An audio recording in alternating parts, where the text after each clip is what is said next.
Tubuhmu terpecah, tanggung dosaku.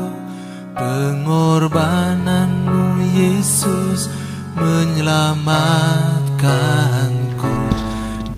Bapak, Ibu, saudara-saudari yang terkasih, hari ini kita merayakan Hari Raya Tubuh dan Darah Tuhan kita, Yesus Kristus.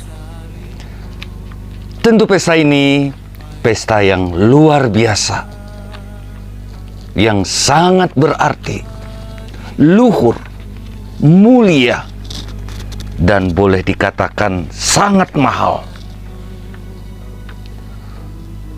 Mahal untuk kita. Karena ini merupakan suatu anugerah yang sangat mahal, yang Yesus berikan kepada kita dengan memberikan tubuh dan darahnya bagi keselamatan dunia. Yakni dengan kematiannya, kita orang yang berdosa diberi hidup. Amin. Amin. Nah, bagaimana kabar Anda semua? Semoga kita semua dalam keadaan sehat. Hari ini kita dengan Hari Raya Tubuh dan Darah Tuhan diingatkan dan disadarkan akan anugerah yang sangat luar biasa ini.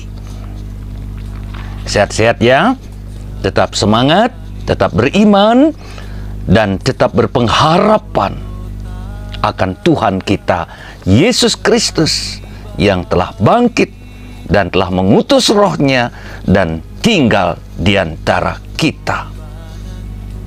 Dan untuk saudara-saudariku yang sakit, tetap percaya, tetap beriman, tetap berpengharapan. Tubuh dan darah Yesus menjadi sumber kesembuhan Anda. Yesus berkorban bagi kita semua. Amin. Amin. Nah, Bapak, Ibu, saudara-saudariku yang terkasih, Injil hari ini dan juga bacaan kedua dan yang dilengkapi oleh bacaan pertama mengungkapkan misteri yang sangat dalam akan kebaikan dan belas kasih Allah. Yesus menyembuhkan begitu banyak orang sakit yang mengikutinya. Dan dalam situasi orang banyak yang datang dari jauh, capek, dan mereka datang hendak mendengarkan Yesus. Mereka kelaparan. Mereka ada di tengah-tengah padang gurun. Dan murid-murid Yesus bingung dan menyuruh mereka cari makan sendiri, beli makan ke kampung. Namun Yesus justru menyuruh murid-muridnya, kalian yang harus memberi mereka makan. Murid tambah bingung dan penasaran. Di mana bisa membeli makan di tengah padang gurun macam ini, kampung jauh. Dari sedikit yang mereka miliki, Yesus melipat gandakannya. Yesus membuat mujizat. Dan akhirnya semua makan kenyang. Dan masih ada sekian banyak bakul yang sisa. Mujizat ini menunjukkan kuasa Yesus sekaligus kemurahan hatinya. Hari ini, Bapak, Ibu, saudara-saudariku yang terkasih, melalui Ekaristi, sesungguhnya Ekaristi mempunyai makna dan arti lebih penting lagi. Ekaristi yang kita rayakan sesungguhnya merupakan suatu manifestasi yang lebih penting, yang lebih sempurna, yang kita alami dalam hati kita, kemurahan dan kebaikan Yesus. Bapak, Ibu, saudara-saudariku yang terkasih, Paulus dalam bacaan kedua menjelaskan dan mengingatkan kita kembali apa yang terjadi pada perjamuan akhir. Situasi yang terjadi saat itu adalah justru situasi yang menyedihkan. Malam sebelum Yesus menderita, Ia mengadakan perjamuan akhir, di mana Dia sudah mengantisipasi akan apa yang terjadi, yakni pengorbanannya. Dia mengambil roti dan piala yang berisi anggur, yang tiada lain melambangkan, mengantisipasi hidupnya yang dikorbankan bagi kita. Dan supaya kita melakukan itu semua sebagai kenangan akan Dia. Lakukanlah ini sebagai kenangan akan Daku. Yesus sadar dan penuh kesadaran apa yang akan terjadi dengan hidupnya keesokan harinya. Dia ditangkap, diadili, dilecehkan, dicemoohkan, dihujat, dihina, dibunuh sampai mati di kayu salib. Yesus sadar ini. Inilah yang dikehendaki Bapaknya. Dia jalankan dengan sepenuh hati karena kasihnya kepada Bapa. Kasih yang tulus yang Yesus lakukan membawa transformasi hidup banyak orang. Derita melalui tubuh yang disiksa dan darah yang mengucur, Dia selamatkan kita. Luar biasa Bapak Ibu, pengorbanan dan belas kasih serta kemurahan Tuhan Yesus.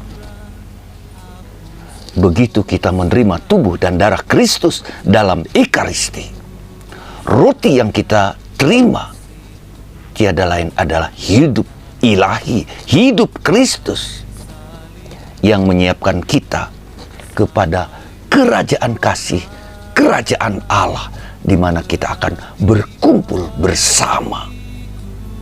Nah, Bapak Ibu, saudara-saudariku yang terkasih, bacaan pertama melengkapi apa yang sudah kita renungkan dalam bacaan Injil dan bacaan kedua ini, yakni kisah Imam Melkisedek, Raja Salem, yang mempersembahkan roti dan anggur.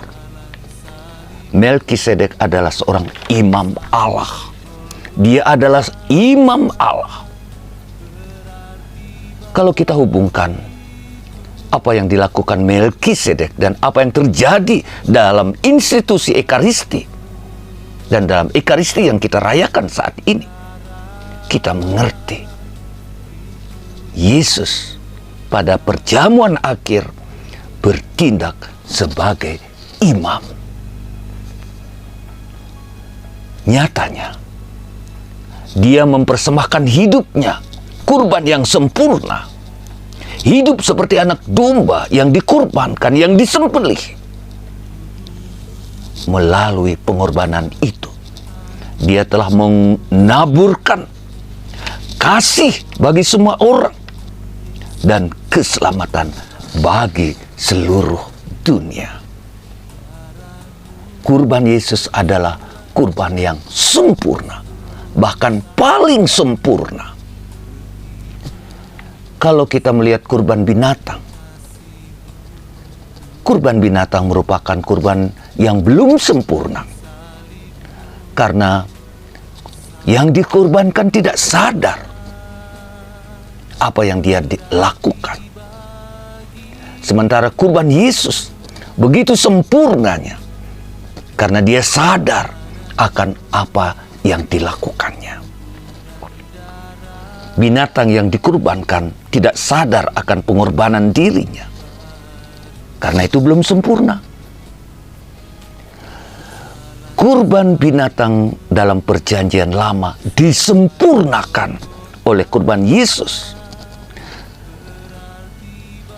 Dia secara sadar mengorbankan hidupnya sampai mati di kayu salib. Kurban Yesus mempunyai makna yang sangat nyata, dalam kaitannya dengan perjanjian baru. Oleh karena itu, Bapak Ibu saudara-saudariku yang terkasih, dalam merayakan hari raya tubuh dan darah Kristus, marilah kita sambut dengan penuh iman karena Tuhan ini yang mengungkapkan kebaikan dan kemurahan Tuhan.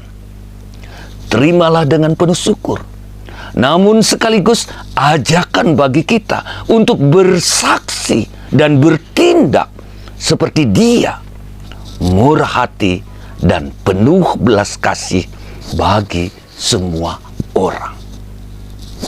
Kita mampu, kita bersedia, kita sanggup. Kita masing-masing yang telah mengimani akan menjawabnya.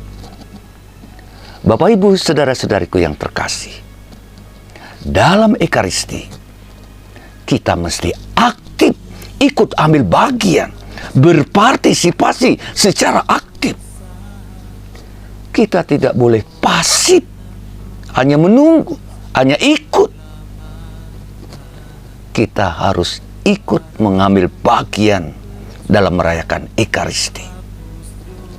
Nah, Bapak Ibu saudara-saudariku yang terkasih, semoga hari raya tubuh dan darah Tuhan semakin menyadarkan kita betapa besar anugerah yang kita terima. Dan dalam perayaan Ekaristi itu, kita memahami, kita merenungkan, dan kita menghayatinya. Dan semoga kita seperti dalam akhir perayaan Ekaristi, misa telah selesai, pergilah, kita semua diutus. Kita mewartakan perutusan Tuhan setelah kita merayakan Ekaristi. Betapa besar anugerah yang kita terima. Dan marilah kita berusaha senantiasa aktif dalam setiap kali kita merayakan Ekaristi. Karena disitulah kita boleh mengalami, menyadari keagungan dan kebesaran Tuhan yang begitu murah hati bagi orang yang tidak pantas ini, yaitu kita orang berdosa. Dia rela mati untuk kita. Ini kasih yang paling besar. Tidak ada kasih yang lebih besar daripada kasih seseorang yang memberikan hidupnya untuk sahabat-sahabatnya. Kita adalah sahabat-sahabat Tuhan Yesus. Amin. Amin. Nah, renungkan, baca berulang kali firman Tuhan yang berkaitan dengan bacaan-bacaan yang akan kita renungkan, hayati pada hari raya tubuh dan darah Kristus Tuhan.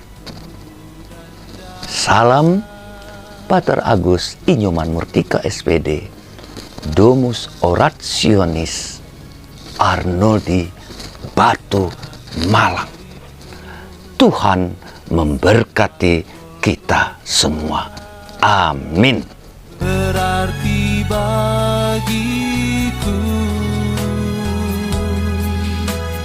pengorbananmu, tubuh dan darah